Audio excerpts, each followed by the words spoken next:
माओवादीले प्रजातान्त्रिक प्रणालीको विरुद्ध हिंसात्मक सङ्घर्ष गरे र अहिले दुई थरी एक भएर गरे।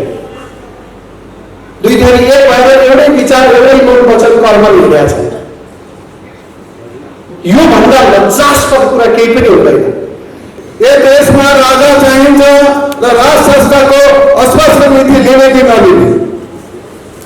अघि प्रश्नले राजाको नीति राजा चाहिन्छ भने राजाको कुरा गर्ने कि नगर्ने, नगर्नेसँग 47को कुनै लेनदेन छैन।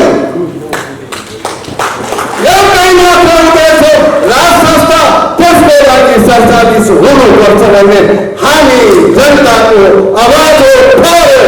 सबभन्दा पहिलो कुरा हामीले बुझ्नुपर्ने के रहेछ भने नेपालमा आजसम्म जनताले परिवर्तन गरेकै छैन। प्रमाणसहित म तपाईँहरू समक्ष प्रस्तुत गर्न चाहन्छु। 2007 सालमा राजा काङ्ग्रेस र राणाको बीचमा दिल्लीमा सम्झौता भयो। सम्झौता भइसकेपछि नेपालमा त्यसको समर्थनमा विजय जुलुस निस्क्यो। जुलुस निस्केर परिवर्तन गरे होइन, जनता सडकमा आएर परिवर्तन गरे होइन। परिवर्तन भएपछि जनता सडकमा निस्क्यो 2007 सालमा। 2046 सालमा त्यति बेला मध्यरातमा राजाले पार्टीमाथिको प्रतिबन्ध हटाएर बहुदलीय व्यवस्थाको घोषणा गर्नुभयो। कतिपय पञ्चायती राजनीतिमा भएका मानिसहरू चैतको 26 गते बेलुकासम्म राजाको बरफ नेतृत्व, सक्रिय नेतृत्वमा यो मुलुक अगाडि बढ्छ, यसको विकल्प छैन, निर्दलीय पञ्चायतको भएर बेलुका सुतेको राति 12 बजेतिर राजाले बहुदलीय व्यवस्था दिनुभएको छ। भोलिपल्ट बिहानको काङ्ग्रेस भन्दा अगाडि बढेर यो संवैधानिक राजा र बहुदलीय व्यवस्था बिना देश चल्दैन भन्नु थाल्नुभयो। त्यो ठाउँमा म भएको भए, म पञ्चायती राजनीतिमा भएको भए व्यवस्था ठिक चाहिँ निर्दलीय नै हो, व्यवस्था ठिक चाहिँ राजाकै हो, त्यही व्यवस्था ल्याउनको लागि हामी दल खोल्छौँ भएर भन्थे मैले भाइ। नेपालमा राज संस्थाको पुनर्स्थापना नभयो भने नेपालमा वैदिक सनातन पहिचान सहितको हिन्दू अधिराज्य कायम भएन भने र नेपालमा यो देशको आर्थिक अवस्था अब हाम्रो जनसङ्ख्याको आधारमा हेर्दाखेरि यो जनताको काँधमा अनावश्यक हिसाबमा यो करको भार थपरेर पार्टीको कार्यकर्ताहरूलाई पाल्नको लागि ल्याइएको संघीयता खारेज भएन भने यो देश दुर्घटनाग्रस्त हुन्छ र हुन्छ भन्ने नै हाम्रो चाहिँ ठम्याइ हो। पार्टीका कार्यकर्ताहरूको नियन्त्रणमा समाज राख्ने राज्य संयन्त्र चाहिँ वैधानिक प्रक्रिया पूरा गरेर राज्य संयन्त्रको मालिक पनि आफै बस्ने यस्तो प्रणालीलाई प्रजातन्त्र, गणतन्त्र, के तन्त्र, लोकतन्त्र के पनि भन्दैन। यसलाई केवल फाँसीवादी तन्त्र भएर बुझौँ। पूर्वीय दर्शनको जगमा राष्ट्रवाद निर्माणको लागि फेरि हामी एक ठाउँ आउनै पर्छ भनेर हामीले यो कुराहरू गर्यौँ। त्यसै गरेर सकल किराँत सभ्यता नेवा युग स्थापनाको लागि आज हामी जुर्मिरहेको छौँ, त्यो पनि एक ठाउँ आउनै पर्छ भनेर। समाजको आवाज.com आफ्नो छोटो विचार र 2047 को संविधान पुनर्स्थापनाको कार्यदिशा, कार्यनीति, उद्देश्य र देशको विकास र राष्ट्र संस्था म 5 चिजको कुरा गर्दैछु। 47 भनेको प्रजातन्त्र हो। 47 भनेको कांग्रेस, एमाले, माओवादी थिएन, राजा सहितको लाल भयो।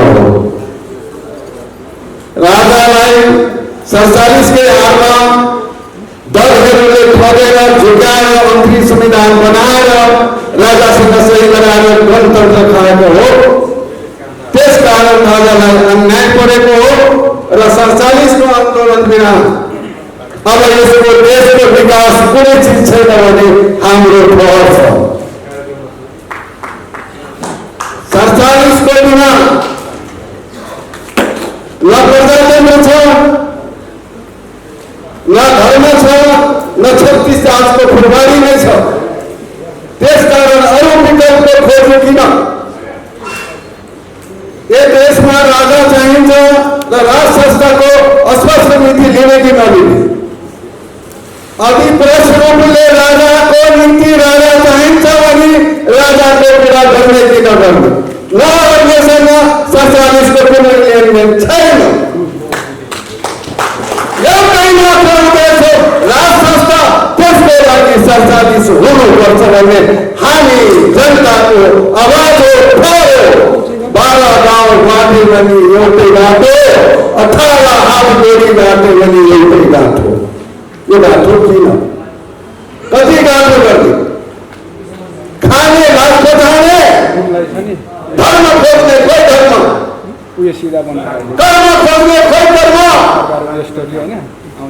18 वर्षदेखि विभिन्न क्षेत्रमा बुद्धिजीवीहरूले बोलिसके, लेख्नेले लेखिसके, गर्नेले गरिसके, राजालाई बदनाम गरे, चुनावमा गयो भने कमल थापाले हरायो भने के सत्य कुरा हो? राजाले राजनीति गर्छ कहिले? गणतन्त्र पञ्चायती व्यवस्थामा राजनीति उहाँहरू बुद्धिजीवीहरू हुन्छ, कट्टरपन्थ हुनुहुन्छ। त्यहाँ उहाँहरूलाई पनि स्वतन्त्र थिएन राजनीति गर्नलाई, त्यहाँ पनि धार थिएन।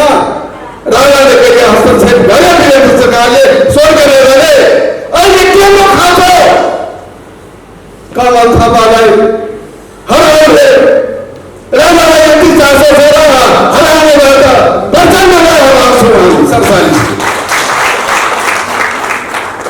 चुनावमा जाने, चुनावमा राजा फटाउँछ अरे, तर 47ले कहिले चुनावको परिकल्पना गर्दैन। हामी सत्य अधिराजाको चाहना छ, हिन्दू चाहना छ र जनताको प्रजातन्त्रको चाहना छ भने 2047को संविधान बोक्ने कि नबोक्ने? यदि 47को संविधान बोक्ने हो भने म जे सदस्य राख्ने पनि म तपाईँहरूको सँगमा छु। व्रत बलिमा पनि छु, खम्बा उखाल्नेतिर पनि छु, लट्ठी हान्नेतिर छु, बन्दुक हान्नेतिर पनि छु। तर चाहिए 47 एक धार नीति। अनि एक धार नीति छैन भने दाई केशव बहादुरज्यू हिजोको लिखदेव जस्तो तपाईँ पनि राजाको नामले भोट माग्नुहुन्छ। 0-0-0-0 जो देखियो हिजोको चुनावमा।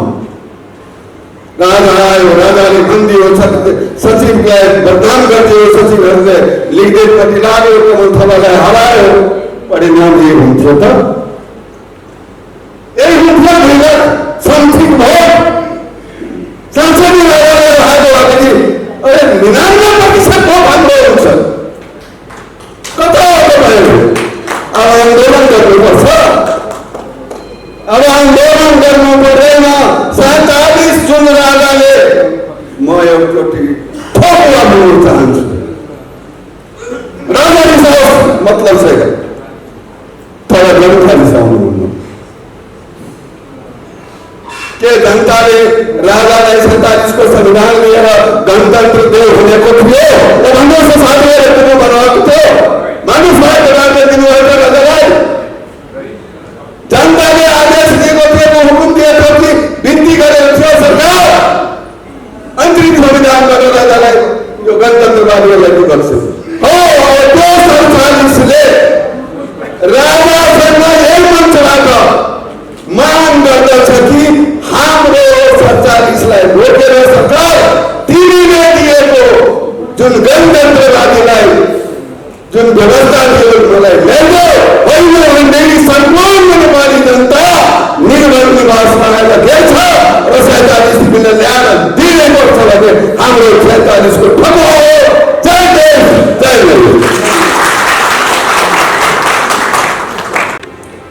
हामीले समस्याको जवाब खोजेनौँ जस्तो लाग्यो मलाई। देश यस्तो अवस्थामा आइपुग्नु पर्ने कारण पत्ता नलगाइकन यसको औषधि उपचार हुन सक्दैन। सबभन्दा पहिलो कुरा हामीले बुझ्नुपर्ने के रहेछ भने नेपालमा आजसम्म जनताले परिवर्तन गरेकै छैन। प्रमाणसहित म तपाईँहरू समक्ष प्रस्तुत गर्न चाहन्छु। 2007 सालमा राजा काङ्ग्रेस र राणाको बिचमा दिल्लीमा सम्झौता भयो। सम्झौता भइसकेपछि नेपालमा त्यसको समर्थनमा विजय जुलुस निस्क्यो। जुलुस निस्केर परिवर्तन गरे होइन, जनता सडकमा आएर परिवर्तन गरे होइन। परिवर्तन भएपछि जनता सडकमा निस्क्यो 2007 सालमा। 2046 सालमा त्यति बेला मध्यरातमा राजाले पार्टीमाथिको प्रतिबन्ध हटाएर बहुदलीय व्यवस्थाको घोषणा गर्नुभयो। कतिपय पञ्चायती राजनीतिमा भएका मानिसहरू चैतको 26 गते बेलुकासम्म राजाको बरफ नेतृत्व, सक्रिय नेतृत्वमा यो लडाइँ गर्छ, यसको विकल्प छैन, निर्दलीय पञ्चायतको भएर बेलुका सुतेको, राति 12 बजेतिर राजाले बहुदलीय व्यवस्था दिनुभएको छ। भोलिपल्ट बिहानको काङ्ग्रेसभन्दा अगाडि बढेर यो संवैधानिक राजा र बहुदलीय व्यवस्था बिना देश चल्दैन भन्नु थाल्नुभयो। त्यो ठाउँमा म भएको भए, म पञ्चायती राजनीतिमा भएको भए व्यवस्था ठिक चाहिँ निर्दलीय नै हो, व्यवस्था ठिक चाहिँ राजाकै हो, त्यही व्यवस्था ल्याउनको लागि हामी दल खोल्छौँ भनेर भन्थे मैले भाइ। उहाँहरू त काङ्ग्रेसभन्दा बुझाउनु फुलेर हिजो बेलुका भनेको कुरो चाहिँ खारेज। आजदेखि संवैधानिक राजतन्त्र र बहुदलीय व्यवस्था बिना देश चल्दैन भन्नु थाल्दैन। यसरी पनि मान्छेले विचार बदल्दो रहेछ भनेर हामी चाहिँ हेरिराखेका थियौँ। 63 सालमा त तिनै पञ्चमतका मान्छेले गणतन्त्र पनि भन्ने भ्याए। भनेपछि विचारविहीनहरूको, निष्ठाविहीनहरूको झुन्डले त्यस्तो झुन्ड राखेर राजाले काम गर्नु भएको रहेछ र असफल भएको रहेछ। अब बुझ्नुपर्ने कुरा के हो भने हिजो राजाको नियन्त्रणै थियो होला, भलै मैले निर्दलीय व्यवस्थाको वकालत गरेका छैन, राजा एक्लोको सक्रिय शासनको पनि मैले वकालत गर्ने गरेका छैन। वास्तवमा संसारमा प्रजातन्त्र अरू व्यवस्थाभन्दा मान्य व्यवस्थाको रूपमा आएको छ।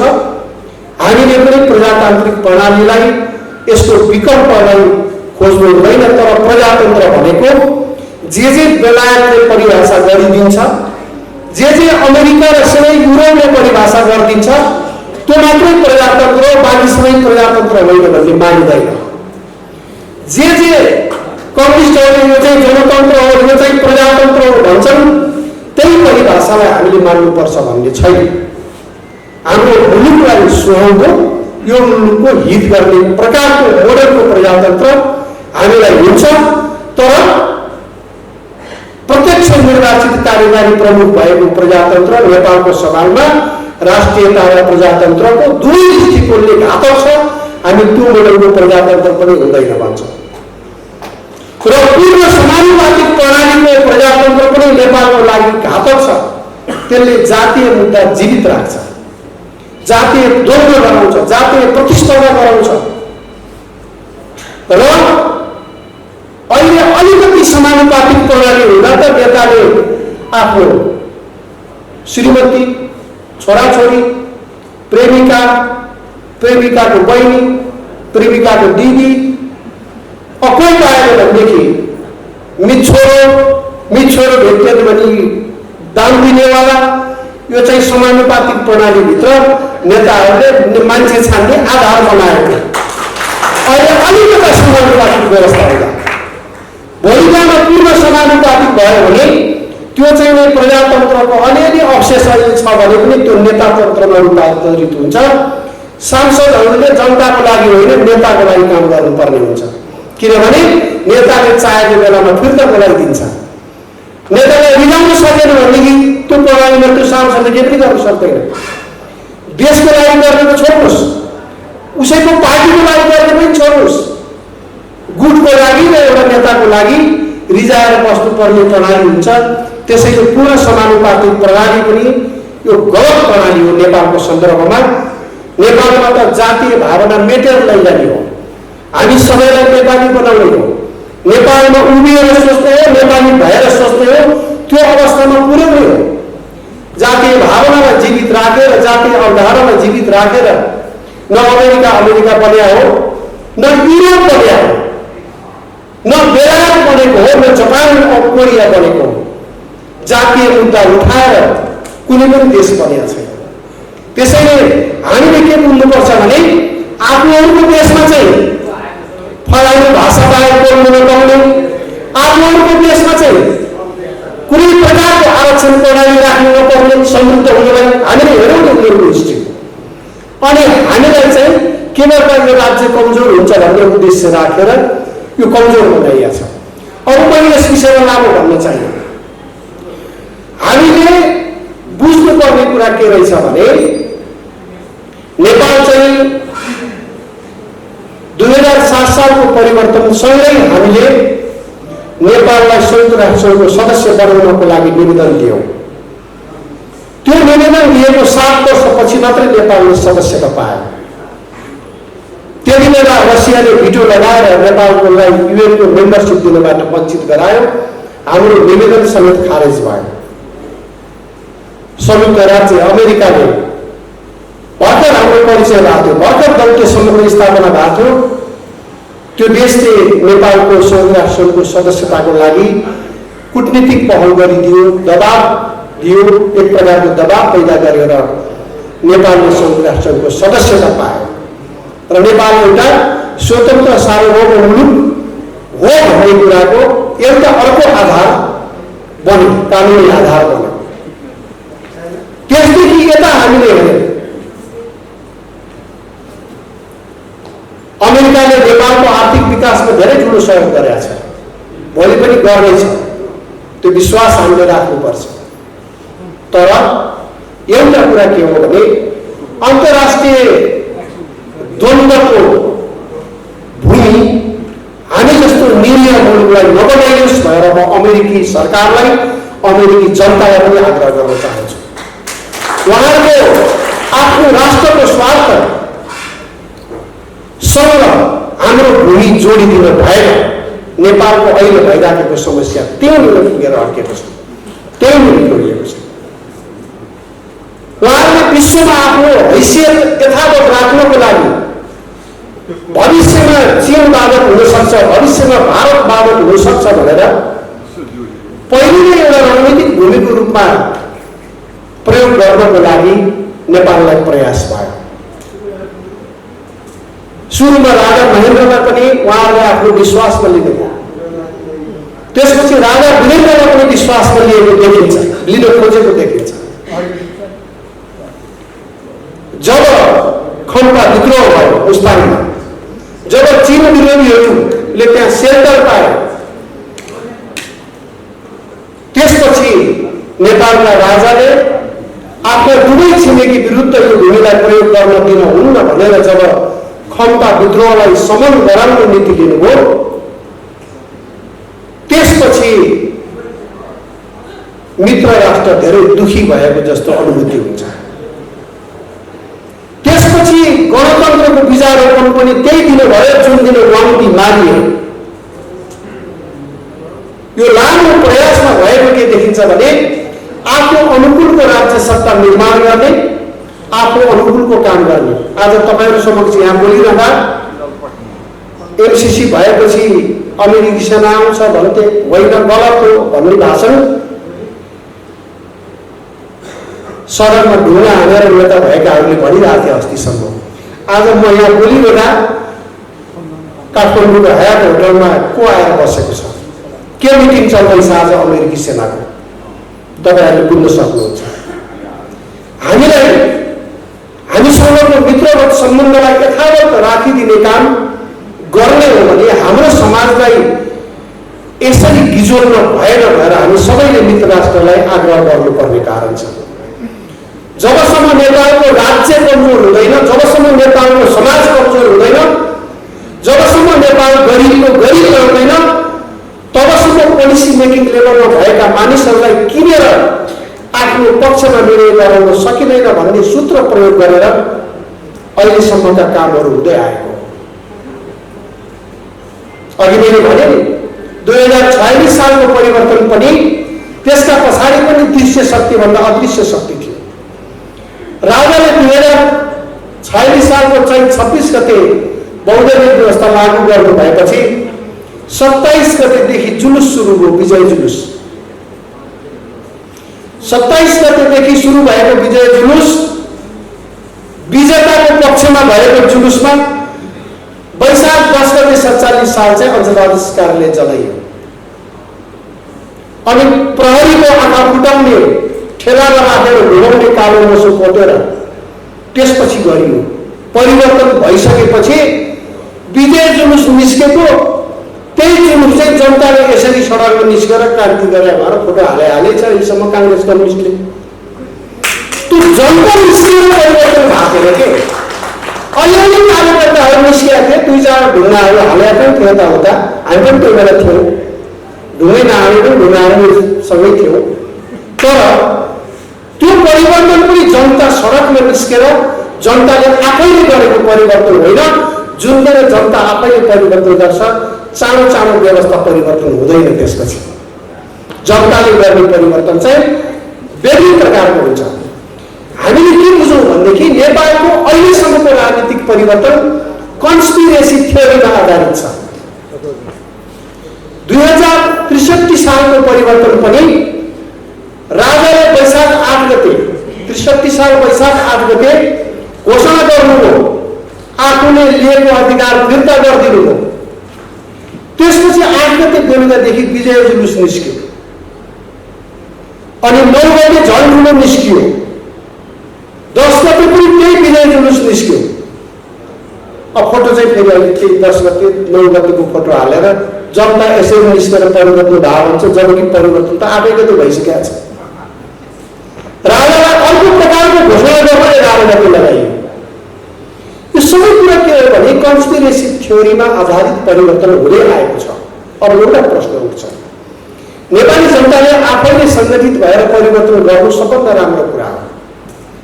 अहिलेको ग्लोबलाइजेसनको विश्वमा नेपाल मात्रै एक्लै बस्नु पनि सक्दैन। उत्तर कोरिया त सकेका छैन अहिलेसम्म एक्लै बस्नु। हामीले गिभ एन्ड टेकमा जानुपर्ने हुनसक्छ।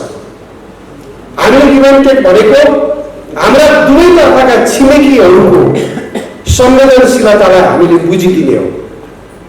अरू केही गिभ एन्ड टेक गर्नु जरुरी छैन। राष्ट्रसँग, राज्यसँग, देशसँग केही पनि साट्न सक्दैन नेपालीले।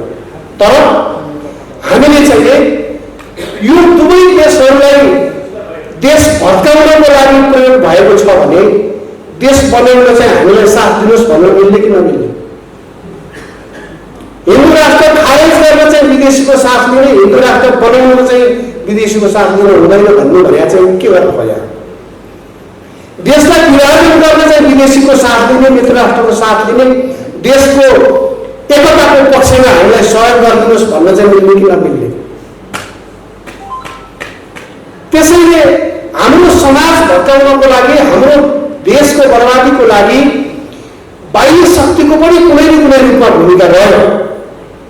हामीले त्यो शक्तिलाई पनि एउटा विश्वासमा लिन जरुरी छ कि हामी अहिले देख्छौँ चीनमा पनि एउटा राष्ट्रवादी सत्ता स्थापना भएको छ, भारतमा पनि एउटा राष्ट्रवादी सत्ता स्थापना भएको छ।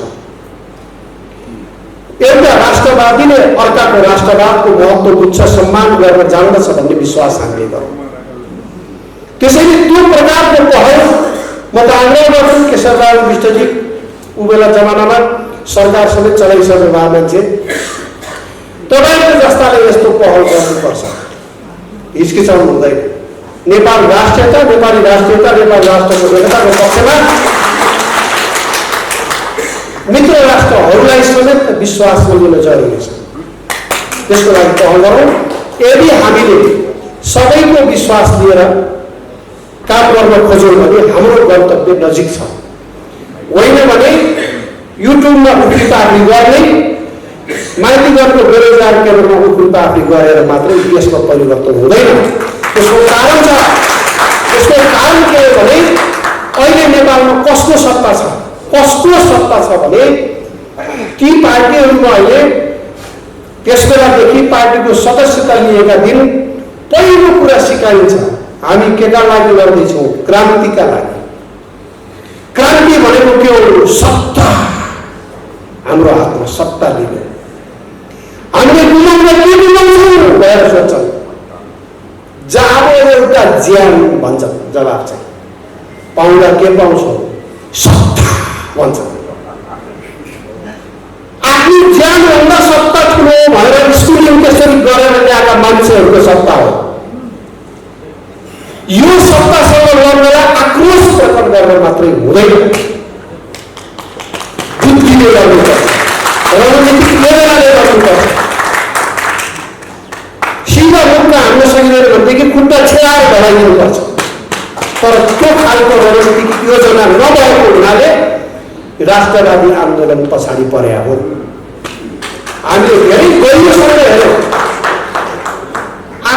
उहाँहरूलाई गाली गर्नु पर्दैन, अब सबैले बुझिसक्यो। काङ्ग्रेसले कम्युनिस्ट चोर भनिरहेछ, काङ्ग्रेसले एमाले चोर भनिरहेछ, एमाले माओवादी चोर भनिरहेछ, माओवादीले मधेस केन्द्रित समूह चोर भनिरहेछ, मधेस केन्द्रित समूहले फेरि काङ्ग्रेस चोर भनिरहेछ। हामी केही दुःख गर्नु पर्दैन, तपाईँहरू जौडैको कुरा सही हो हामी भन्दै हुन्छ।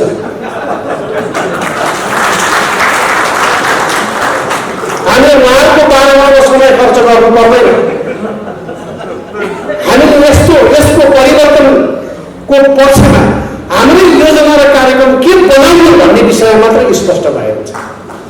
हामी अलिकति गम्भीर भएको छ। सत्तालाई ज्यानभन्दा ठुलो ठान्नेहरूको सत्ता ढल्न खोज्यो भने आजको मितिमा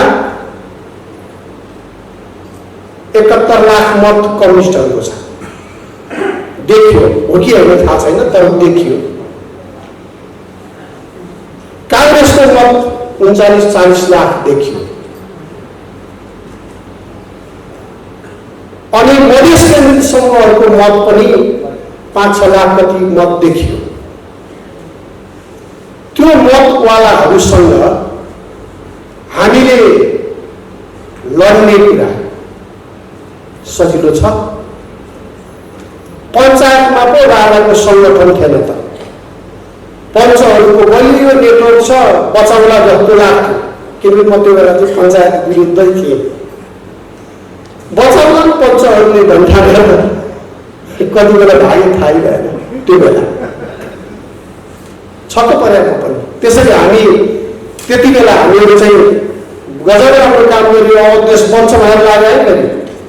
त्यो बेला लाग्नुको कारण पनि देश बन्छ, पञ्चको शक्तिले मात्रै पुगेन भनेरै लाग्यो। वास्तवमा देश बल्ल जस्तो पनि भएको थियो। तर हामीले के बुझ्यौँ भने प्रजातन्त्रको विरुद्ध हिंसात्मक सङ्घर्ष हो सबभन्दा दुःखको कुरा। हिंसात्मक सङ्घर्ष काङ्ग्रेसले पनि गर्यो, मालेले पनि गर्यो, तर उनीहरूले प्रजातन्त्रको विरुद्ध हिंसात्मक सङ्घर्ष गरेका थिएनन्। माओवादीले प्रजातान्त्रिक प्रणालीको विरुद्ध हिंसात्मक सङ्घर्ष गर्यो र अहिले दुई थरी एक भएर गरे। दुई थरी एक भएर एउटै विचार, एउटै मन वचन कर्म हिँडेका छन्। यो भन्दा लज्जास्पद कुरा केही पनि हुँदैन। काङ्ग्रेस पार्टीका 5000, काङ्ग्रेसका मात्रै 5000 बढी स्थानीय नेताहरू मारिएका छन्। काङ्ग्रेसका नेताहरू निर्लज्जसँग प्रचण्डलाई घोटालो, माओवादीलाई घोटालो त्यसो भन्दा पनि म काङ्ग्रेस पार्टीको सदस्य हुँ भन्ने मान्छे चाहिँ हस् हजुर भन्दै भोट हालिरहन्छ। नेपालमा मान्छे बढ्छ कि दास मात्रै बढ्छ? प्रश्न चाहिँ बडा गम्भीर भयो। यो परिवर्तन नहुनुमा हामी मात्रै जिम्मेवार छैनौँ, हाम्रा कार्यशैली मात्रै जिम्मेवार होइन, नेपाली जनताको मानसिकता पनि परिवर्तन हुनु जरुरी थियो। त्यो परिवर्तन नभएर या हामीले गर्न नसकेर पनि परिवर्तन, वास्तविक राष्ट्रको पक्षको परिवर्तन गराउन नसकेका। म भन्दै थिएँ नेपालमा यति बेला प्रजातन्त्र छैन। अहिले भएको चाहिँ व्यवस्थालाई हामीले फाँसीवादी तन्त्र भएर बुझ्नुपर्छ। फाँसीवादी तन्त्र यो कुनै रिसाएर भने होइन, लान्छना लगाएको होइन। यो सामान्य कुरा हो कि इटलीमा मुसोलिनीले एउटा नयाँ अभ्यास गर्नुभयो समाजवादका नाममा।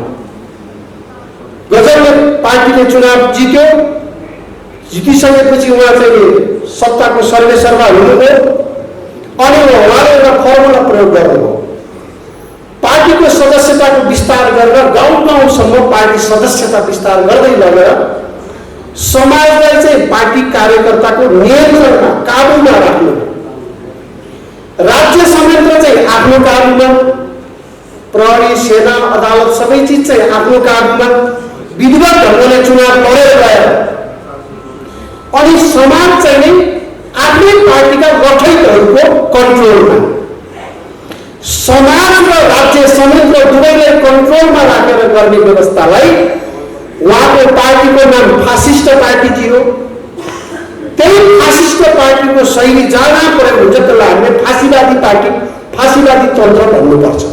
र नेपालमा पनि अहिले भएका दलहरूले गरिराखेको अभ्यास के हो भने पार्टीका कार्यकर्ताहरूको संख्या व्यापक रूपमा बढाउँदै गइजाने। अस्ति घोषणा गर्दै थिए 10 लाख पुर्यायो भनेर, हामीले पनि पुर्याउन लाग्यौँ भनेर अर्को दलले नि भन्दै थियो, अरूले पनि त्यसैको फलोअप गर्दैछ। पार्टीका कार्यकर्ताहरूको नियन्त्रणमा समाज राख्ने, राज्य संयन्त्र चाहिँ वैधानिक प्रक्रिया पुरा गरेर राज्य संयन्त्रको मालिक पनि आफै बस्ने यस्तो प्रणालीलाई प्रजातन्त्र, गणतन्त्र, के तन्त्र, लोकतन्त्र के पनि भन्दैन। यसलाई केवल फाँसीवादी तन्त्र भएर बुझौँ। र यो मैले किन जोड्नु पर्यो भने यस प्रकारको तन्त्रलाई ढाउन चाहिँ सानोतिनो प्रयास र बुद्धिले हुँदैन। हामीलाई आजसम्म प्रतिक्रियावादीहरूले शक्ति नै गरेका छैन, नाम शक्ति राखेर के गरेका छैन। आजसम्म हामी चुनौती हौँ भन्ने उनीहरूले ठानेकै छैन।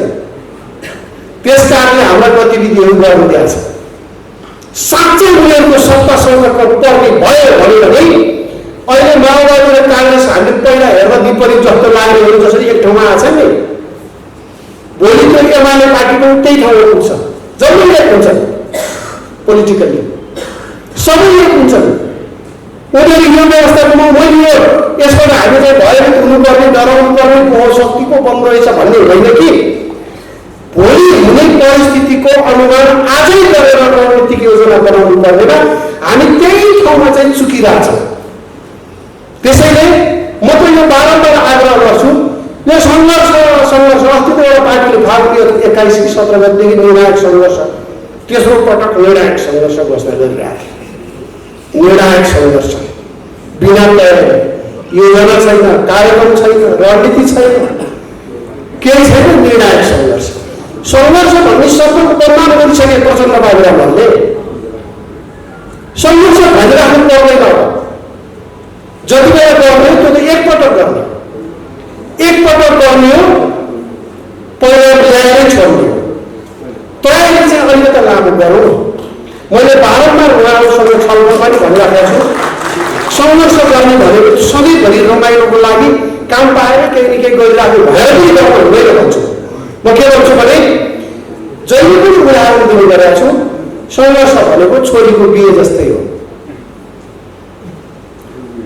छोरीको बिहे गर्ने बेलामा त्यो घरको पिता माताले कति वर्षदेखि केटो हेरिराखेका हुन्छ, कति वर्षदेखि पैसाको व्यवस्था गरिराखेका हुन्छ, कति वर्षदेखि कसरी आयोजना गर्ने भएर कति तयारी गरिराखेका हुन्छ। देखिनेको एक दिन एउटा केटो आयो अनि कन्यादान भयो, सिन्दुर हाल्यो, घर लिएर गयो। देख्नेले चाहिँ त्यो देख्ने, तर त्यो बाबुआमाको पीडाको तयारी त देख्दैन नि। उहाँले गएको वर्षको क्रियाकारी त देखेर हुँदैन नि मान्छे, छिमेकी हो। सङ्घर्ष पनि त्यस्तै हो।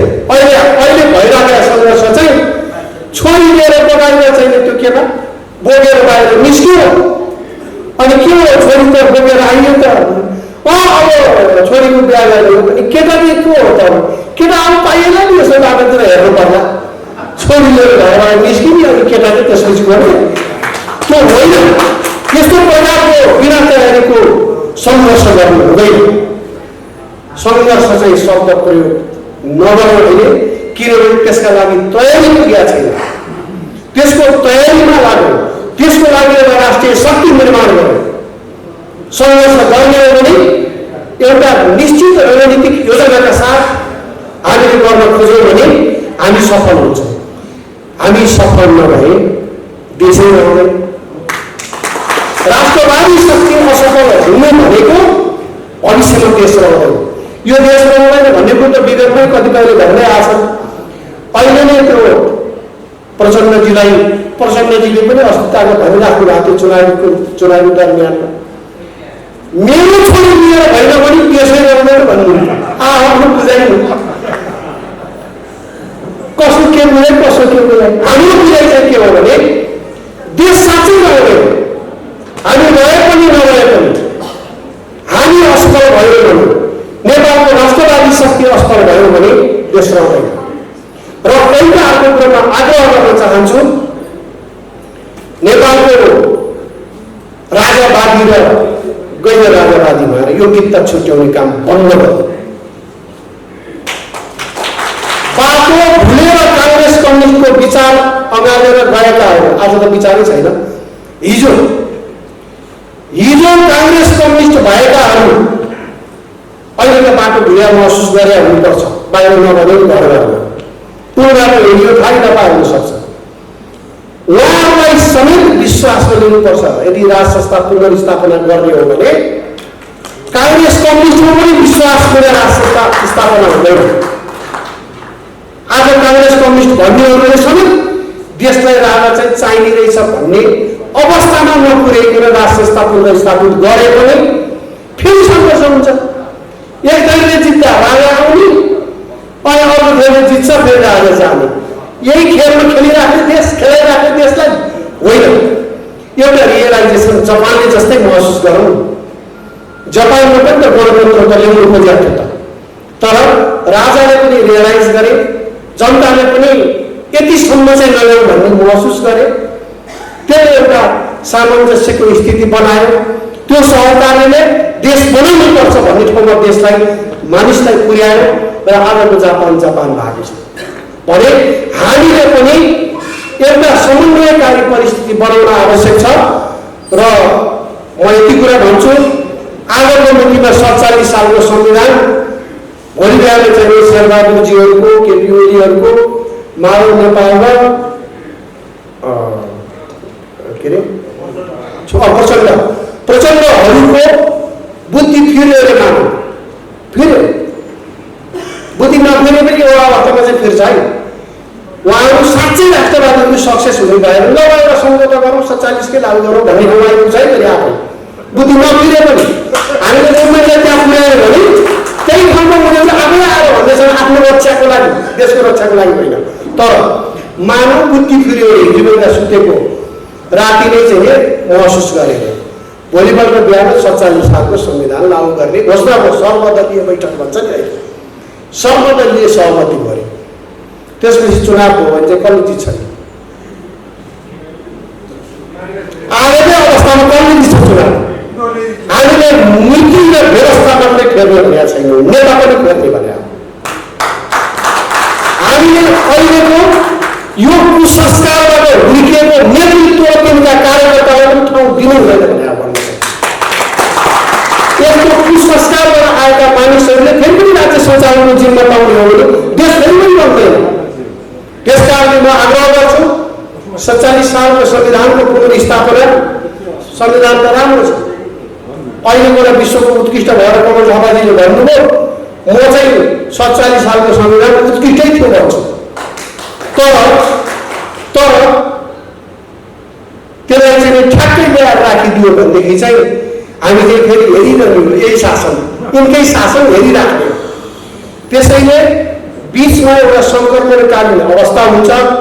परिस्थिति सम्हाल्नको लागि एउटा रणनीतिक प्रयास र योजनाबाट देशलाई परिवर्तनको एउटा बिन्दुमा पुर्याइन्छ। केही समय सङ्क्रमणकालीन व्यवस्था हुन्छ, त्यसले गर्दा अनि प्रजातन्त्र चाहिँ ल्याएर लागू गरेर अनि देश स्मृति लैरहने हो। हामी एकैचोटि यो संविधान फालिरहेको 47 ठ्याक्क ल्याएर राख्ने भन्ने चिज असम्भव। त्यसैले यसलाई अलिकता बुद्धिमत्तापूर्ण तरिकाले सोचौँ भन्छु। हुन त यो फेरि उहाँहरू पनि चाहिँ धेरै लामो समयदेखि राजनीतिमा हुनुहुन्छ, उहाँहरूले नबुझी भनेको छैन, मैले नै नबुझिया पनि हुन सक्छु। मैले भनेको कुरा मात्रै सही हो भन्ने दाबी मेरो छैन, तर एकचोटि हामी सबै अब उफ्री पापडी रोइ कराई होइन, अब आक्रोश होइन, आक्रोशपूर्ण लडाइँ हामीले 15 वर्ष लड्यौँ। अब चाहिँ शान्त दिमागले योजनाबद्ध किसिमले एउटा परिवर्तनको तयारी गरौँ। त्यसको निमित्त तपाईँहरूको यो जुन विस्तारित बैठक छ कार्य समितिको, यो बैठक एउटा निश्चित कार्ययोजना बनाउन सफल रहोस् भन्ने मेरो कामना छ। र अर्को एउटा कुरा जोड्छु यसैमा, खोजेको जति जम्मै कुरा भन्ने कि नभन्ने त्यो पनि सोचिदिनु होला। आफूलाई चाहिएको जति जम्मै कुरा अहिले माग्नुपर्छ भन्ने तरिकाले माग कुरा हुन्छ कि हुँदैन त्यो पनि सोचिदिनु होला। 2062 साल मौसिर 7 गते भएको 12 बुँदे सम्झौतामा गणतन्त्र ल्याउने कुरा पनि छैन, धर्मनिरपेक्ष ल्याउने कुरा पनि छैन, जातिवाद ल्याउने कुरा पनि छैन, केही पनि ल्याएको छैन। अनि के संहिता ल्याउने कुरा पनि छैन, केही पनि छैन। लेखा भए के हुन्थ्यो? आउँदैन थियो। लेखा भए कुनै हालतमा पनि त्यो परिवर्तन हुँदैन थियो। नलेखा कारणले गरे के गरे? पहिला सत्ता लिए, त्यसपछि एजेन्डा घुसाउँदै गएको। त्यो होइन र सत्य कुरा। पहिला चाहिँ परिवर्तन गरे, पहिला सत्ता परिवर्तन गरे, जे जसरी हुन्छ, कसलाई झुक्याउनु पर्छ, भुलाउनु पर्छ, जे गरे। अनि सत्ता हातमा आइसकेपछि बिस्तारै एउटा चाहिँ यो राजाको बारेमा चाहिँ यसो गरौँ है, अनि एकात्मक मुलुकलाई यसरी फुटाउँ है भन्दै भन्दै कति वर्ष लाग्यो यो अहिलेको उहाँहरूको महान उपलब्धि हासिल गरेको। अनि हामी चाहिँ के गरिरहेको छौँ भने चाहिने कुरा जति आफूलाई चाहिएको जति अहिले भनिरहेको छौँ उहाँले। यसरी हुँदैन। हामीलाई चाहिएको कुरा के हो त्यो भोलि आइसकेपछि बनाउनु, तर भन्ने बेलामा सानो कुरा भनौँ धेरै ठुलो विवादै हुँदैन त्यसपछि। त्यसैले मैले अलिकता समस्या देखाएको चाहिँ राष्ट्रवादी सोच राख्ने साथीहरूमा कि मैले सोचे मात्रै ठिक हो, मैले गरे मात्रै ठिक हो, मैले गर्नु खोजे मात्रै ठिक हो भन्ने प्रकारको जुन संस्कार छ, त्यो संस्कार पनि हाम्रो लक्ष्य हासिल गर्नमा बाधक बनेको छ। त्यसलाई पनि गम्भीरतापूर्वक यहाँहरूले छलफल गरेर एउटा सही बाटो तय गर्नु हुनेछ भन्ने विश्वास गर्दै यहाँहरूको यो कार्य समितिको बैठकलाई हार्दिक शुभकामना भएर बिदा हुन्छु। धन्यवाद, नमस्कार, जय मातृभूमि। यहाँहरूलाई थाहा छ आज देश जुन किसिमको विकृति र विसङ्गतिबाट अगाडि बढिरहेको छ, र अब यो विकृति विसङ्गतिलाई यही हिसाबले छोड्ने हो भने त यो देश दुर्घटना हुने अवस्थातर्फ उन्मुख छ। तसर्थ यस देश यही माटोमा जन्मेर यो आफ्नो माटोप्रति हामीले के गर्नुपर्छ भन्ने जिम्मेवार भावना भएका हामीहरू सबैले चाहिँ आजको यो देश यो अवस्थामा आउनको लागि के कुरा चाहिँ जिम्मेवार छ त भनेर मूल्याङ्कन गऱ्यौँ। त्यो मूल्याङ्कन गयो नेपालमा राज संस्थाको पुनर्स्थापना नभयो भने, नेपालमा वैदिक सनातन पहिचान सहितको हिन्दू अधिराज्य कायम भएन भने र नेपालमा यो देशको आर्थिक अवस्था अब हाम्रो जनसङ्ख्याको आधारमा हेर्दाखेरि यो जनताको काँधमा अनावश्यक हिसाबमा यो करको भार थपरेर पार्टीको कार्यकर्ताहरूलाई पाल्नको लागि ल्याइएको सङ्घीयता खारेज भएन भने यो देश दुर्घटनाग्रस्त हुन्छ र हुन्छ भन्ने चाहिँ हाम्रो चाहिँ ठम्याइरह्यो। चिजको लागि चाहिँ राष्ट्रिय शक्ति नेपालको चाहिँ जन्म भएको हो। र यहाँहरूलाई थाहा छ आज जुन किसिमको एउटा चाहिँ राजनीति भनेपछि देशको चाहिँ सबभन्दा माथिल्लो नीति जसले देशको चाहिँ सर्वतोमुखी विकास प्रगति उन्नति जनताको चाहिँ इच्छा चाहना भावनाको चाहिँ लाई सम्बोधन गर्नुपर्नेमा त्यसको विपरीत चाहिँ तपाईँले देखिहाल्नु भएको छ। तसर्थ हामीहरू मैदानमा आउनुपर्ने अवस्था रह्यो। यहाँहरूलाई थाहा छ अहिले यहाँ जुन किसिमका यो विकृति विसङ्गतिहरू छन् यसलाई पाखा लगाउनको लागि कुनै पनि राजनैतिक दल भनौँ अथवा कुनै पनि अभियानहरूको यत्रो प्रयासले काफी छैन। त्यसकारण हामीले सुरुका दिनदेखि नै भन्दै आएका हौँ अब हामी यो तीनटा चिज चाहिँ यो देशमा आवश्यक छ भनेर चाहिँ महसुस गर्ने हरेक नेपालीहरू अब एउटै छाता मुनि बसौँ भनेर त हामीले आह्वान गऱ्यौँ। र यिनै कुरालाई मध्यनजर राखेर आज यहाँहरूलाई थाहा छ कि हाम्रा चाहिँ अघि पछि पनि हामीसँग धेरै सहकार्य गरिरहनु भएका र अब भविष्यमा पनि हामीले लिएका हामीले चाहिँ पहिचान गरेका देशका चाहिँ समस्याबाट चाहिँ देशलाई बाहिर निकाल्न चाहिँ आवश्यक छ भन्ने महसुस गरेर आज विभिन्न सङ्घ संस्थाहरू हामीसँग चाहिँ जोडिन आउनु भएको छ र म उहाँहरूलाई पनि हार्दिक स्वागत गर्न चाहन्छु। र आज यो राष्ट्रिय शक्ति नेपालको जुन किसिमको तागत छ र अब भविष्यमा भोलिका दिनबाट हाम्रो चाहिँ तागत चाहिँ दिन दुगुना र राति चौगुनाको दरले चाहिँ बढ्नेछ। र म अघि नै हाम्रो यहाँ उद्घोषक मित्रले भनिसक्नु भएको छ म चाहिँ सुरक्षा कर्मी पनि भएको नाताले हिजो यो देशको रक्षाको खातिर ड्रेस लगाएर पोसाक लगाएर चाहिँ आफ्नो जानको परवाह नगरिकन निस्किनु भएका र आज निवृत्त भएर बस्नुभएका चाहे त्यो नेपाली सेनाको होस् चाहे चाहिँ नेपाल प्रहरीको चाहे चाहिँ सशस्त्र प्रहरी अथवा राष्ट्रिय अनुसन्धान विभाग त्यति मात्र नभइकन भारतीय सेना बेलायती सेना लगायत सिङ्गापुर प्रहरीबाट निवृत्त भएर आउनुभएका पनि समस्त पूर्व सुरक्षा कर्मीहरूलाई म यो राष्ट्रिय शक्ति नेपालमा हामीसँग काँधमा काँध मिलाएर अघि बढ्नको लागि म यसै मनबाट हार्दिक अनुरोध गर्न चाहन्छु। अब योभन्दा अहिलेको लागि यहाँहरूलाई थाहा नै छ समयको समय छोटो छ गर्नुपर्ने कुराहरू चाहिँ यावत छन्। त्यस कारणले मैले धेरै लामो चाहिँ बोल्न चाहिनँ र अब यति भन्दै फेरि पनि म तपाईँहरूलाई यो आजको यो ऐतिहासिक कार्यक्रममा हार्दिक स्वागत गर्छु। धन्यवाद। आज आइरहँदाखेरि यो विशेष गरी पानीको कारणले आजको झरीको कारणले अलिक ढिलो भएको छु। म यसमा क्षमा प्रार्थना चाहन्छु। संयोगवश हामी केही दिनदेखि राष्ट्रिय शक्ति नेपाल र किराँत मोर्चा बीच आफ्नो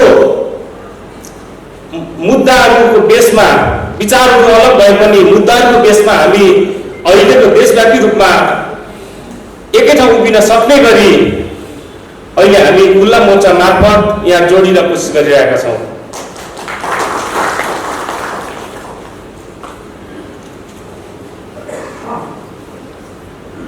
जब राष्ट्रिय शक्ति नेपाल र हामी बीच किराँत मोर्चा नेपालसँग भएको हामीले जम्मा तीनटा कुरा गर्यौँ। हामी केमा जोडिने के को लागि जोडिने भन्दाखेरि अब यो देशमा उत्पीडनमा परेका जाति वर्ग समुदायको मुक्तिको निम्ति हामी उठ्नै पर्ने भन्ने कुराको हिसाबले हामी यहाँसम्म आइपुग्दाखेरि हामीले तीनटा चिजहरू अब यो देशमा परिहालेको छ भन्यो। आध्यात्मिक, भौतिक र राजनीतिक यो तीन चुला, जसमा त्यसको 5 स भन्यौँ हामीले सकल प्राणी जगत विश्व दृष्टिकोण निर्माण गर्नको लागि एकजुट हुनैपर्छ भन्यौँ। दोस्रो कुरा, सकल पूर्वीय दर्शन मार्फत व्यवस्था परिवर्तनको लागि हामी एक ठाउँमा आउनैपर्छ भन्यौँ फेरि हामीले। र सकल पूर्वीय दर्शनको जगमा राष्ट्रवाद निर्माणको लागि फेरि हामी एक ठाउँ आउनैपर्छ भनेर हामीले यो कुराहरू गर्यौँ। त्यसै गरेर सकल किराँत सभ्यता नेवा युग स्थापनाको लागि आज हामी जुर्मुराएको छौँ, त्यो पनि एक ठाउँ आउनैपर्छ भन्यो। अन्ततः हामीले सकल सनातन युग चरित्रमा सत्ययुगीन राजकीय राजनीतिक चरित्र निर्माण गर्नको लागि हामी एक ठाउँ आउनैपर्छ भनेर हामीले 5वटा समा अहिले हामीले उठाएको मुद्दाहरू थिए। जब हामी पूर्वीय दर्शन मार्फत जोड्यौँ भने, जब हामी यो देशमा उत्पीडन परेका तमाम उत्पीडन परेका जाति वर्ग समुदायको मुक्तिको लागि तपाईँहरू भेला हुनुभएको छ देशैभरिबाट, र हामीले किराँत मोर्चाको तर्फ आएर भन्यौँ कि अब यो देशमा एक विद्रोह बाँकी छ, त्यो विद्रोह हामीले गर्ने विद्रोह भन्यौँ। अहिले उठिरहेको हाम्रो त पहिलो एजेन्डा त हामीले के भन्यौँ, यो देशमा भएको अहिलेको संविधान, यो संविधानले हामी प्रति यो देशको नागरिक राष्ट्रवादीहरूको देशभक्तहरूको पक्षमा छैन भनेर, त्यसैले गर्दा हामीले भन्यौँ एक बुद्ध यो संविधान च्याप्ने भन्यौँ। च्याप्ने मात्रै होइन, यो संविधान पुनर्लेखन गर्ने अर्को संविधान बनाउने पक्षमा हामी जुट्यौँ। त्यसैले यहाँ तमाम आदरणीय नेतागणहरूलाई किराँत मोर्चाको तर्फबाट हामी भन्न चाहन्छौँ, अहिले होस्टेलमा हैसियत र काँधमा काँध मिलाएर एक विद्रोहमा तयार हुनुहोस्। यो कुरा किराँत मोर्चा यहाँहरूमा यो कुरा विकल्प पुग्न चाहन्छ। अब यो देशको हामी पूर्व दर्शनमा भएको र हामी यो देशको तमाम उत्पीडन परेको यहाँका आदिवासी होस् भनिएको अहिले भएका देशभक्तहरू हामी सबैको साझा मुद्दा भनेको यो देशमा अहिलेको संविधानले हामीलाई एड्रेस गर्न सकेन, अहिलेको संविधानले हाम्रो मागहरू पुरा गर्न सकेन, त्यसैले हामीले संविधान च्याप्ने भन्यौँ। किन च्याप्ने? यसको थुप्रै कुराहरू छ, यसको थुप्रै मुद्दाहरू छ। यो प्रति हामी फेरि दोस्रो छलफलहरू गर्छौँ र यहाँहरू आउनुभएको छ सम्पूर्ण नेतागण देशैभरिबाट किराँत मोर्चा यहाँको पक्षमा छ, तपाईँहरू हाम्रो पक्षमा हुनुहुन्छ र एक विद्रोह गर्नु, मिलेर गर्नु, यो देशको संविधान फेर्नेसम्म पुग्नु, यो संविधान च्याप्नेसम्म पुग्नु, यो संविधान बनाउनेसम्म फेरि पुग्नु भन्ने कुरा यहाँहरूमा राख्दै आफ्नो छोटो मन्तव्य, यहाँको कार्यक्रम 2 दिने कार्यक्रम सफलतापूर्ण सफल होस्, सफल रहनेछ भन्ने विश्वासका साथ किराँत मोर्चा यहाँलाई यस कार्यक्रमको सफल शुभकामना दिन चाहन्छ। धन्यवाद। ओम आदेश।